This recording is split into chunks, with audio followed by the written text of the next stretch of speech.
Ayan, at welcome back po ulit sa ating channel mga kakuya ko. Ayan. So isa na namang pakikubag sa palaran sa dagat ang gagawin natin ngayong gabi.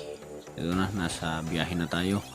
Punta na tayo ng dagat at mag-i-start na tayo maya lang. So abang-abang lang po at tayo ay dadive na. At ito na nga, nandito na tayo ngayon sa dagat. Ayan, yun yung ating boya. Then sisisid na tayo. So, abang-abang lang po kung anong mahuli natin. So, ito na. Tara na. Lulusong na tayo. So, game na. Tara na. Alright. At ito na ang ating benamano ngayong gabi. Isang tampalpuke. Ayan. Hop. Dali ka na. Benamano. Ulam na naman ito. Ayun. Thank you, Lord. Dali na. May ulam na naman mamaya.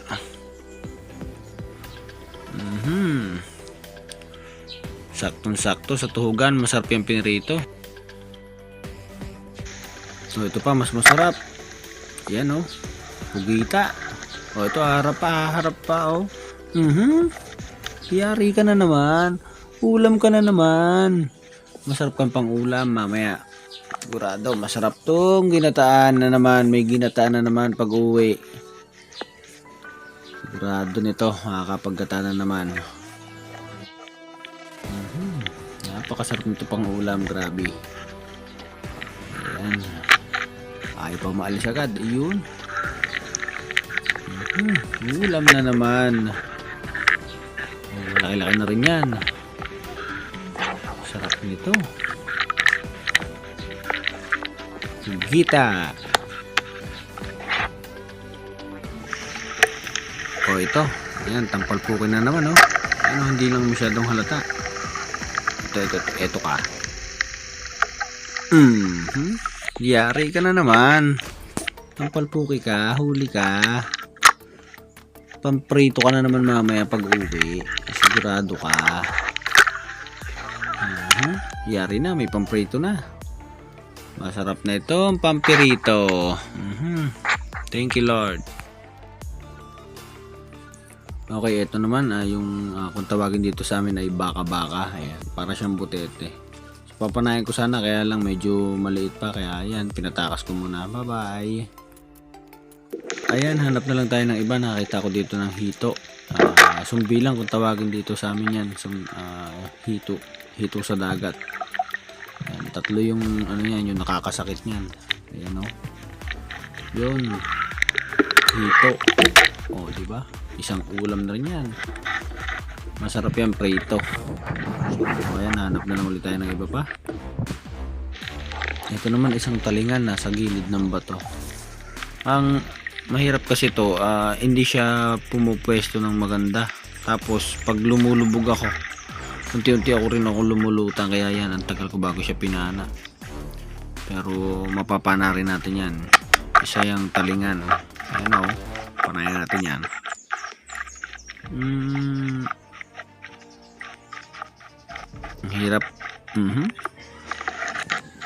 Ang hirap kasi papwestuhin niya ng maganda. Kasi pagka tinira ko kagad, ay sigurado pulpul ang dulo ng pana ko. Wala pa naman akong dalang hasaan. Ayan o, maliit lang siya pero isang ulam lang. O, diba?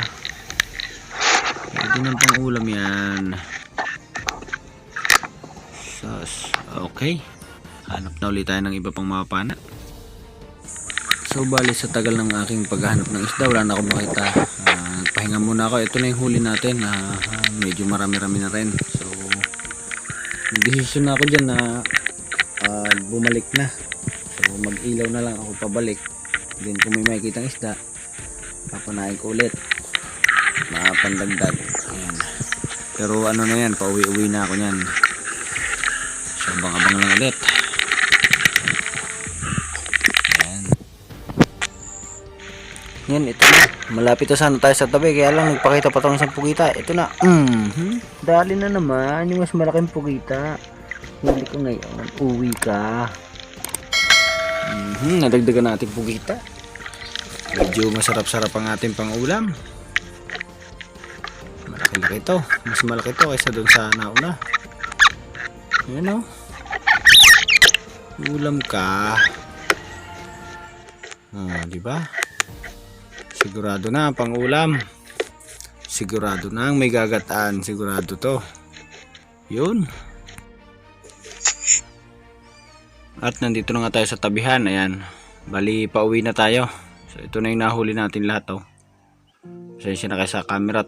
Medyo giniginaw na ako. Kaya magalaw yung pagkakakuha natin ng camera dyan. Ayan, oh. Medyo marami-rami na rin yan. Pang ulam na yan. Ayan. So, pauwi-uwi na tayo. Ayan yung ating salbabida. Para sa ating safety. Ayan.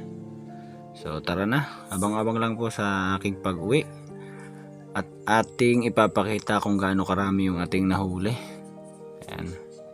So hindi naman yan karamihan pero siguradong solved na ang ating pang-ulam. A few moments later. At ito na nga, andito na tayo sa bahay no? Ngiting tagumpay, kaya lang biglang sumimangot. Nakita na kasi may mga hito na naman. Nakita niya kasi may mga hito, kaya ayaw niya kasi yung mga hito. Pero nakita niya yung pugita, para biglang nabuhayan ng loob. Ano? Hindi ko alam, ngiting tagumpay yan. Ayan o, nakita niya, marami, malalaki. O, diba? So, ayan na. Ito na lahat ang ating nahuli o. Medyo nasisilaw nga lang sa flashlight natin kasi malakas. Ayan. Oh, pwede na yan. So ito na siya, nilagay ko na sa sa lagayan. Ayan. Oh, diba? Malalaki na rin tong isa. Ito yung huli nating napana. Ayan. Yun naman yung kaunahan. Kaya lang yan, oh, kumapit sa lagayan. Ayan. So bali, ang isda nating nahuli ilang piraso. Pero sabi nga, kahit naman konti, dapat atin na po itong pinasasalamatan. Ayan. Bali, ito na po yung last part ng ating video. Sana po ay mag-enjoy po kayo sa panonood. Ayan. Maraming salamat po sa inyong panonood. Ayan. Thank you for watching. Sana wag po sanang kalimutang i-click yung subscribe button at saka yung notification bell. Salamat po. Thank you for watching.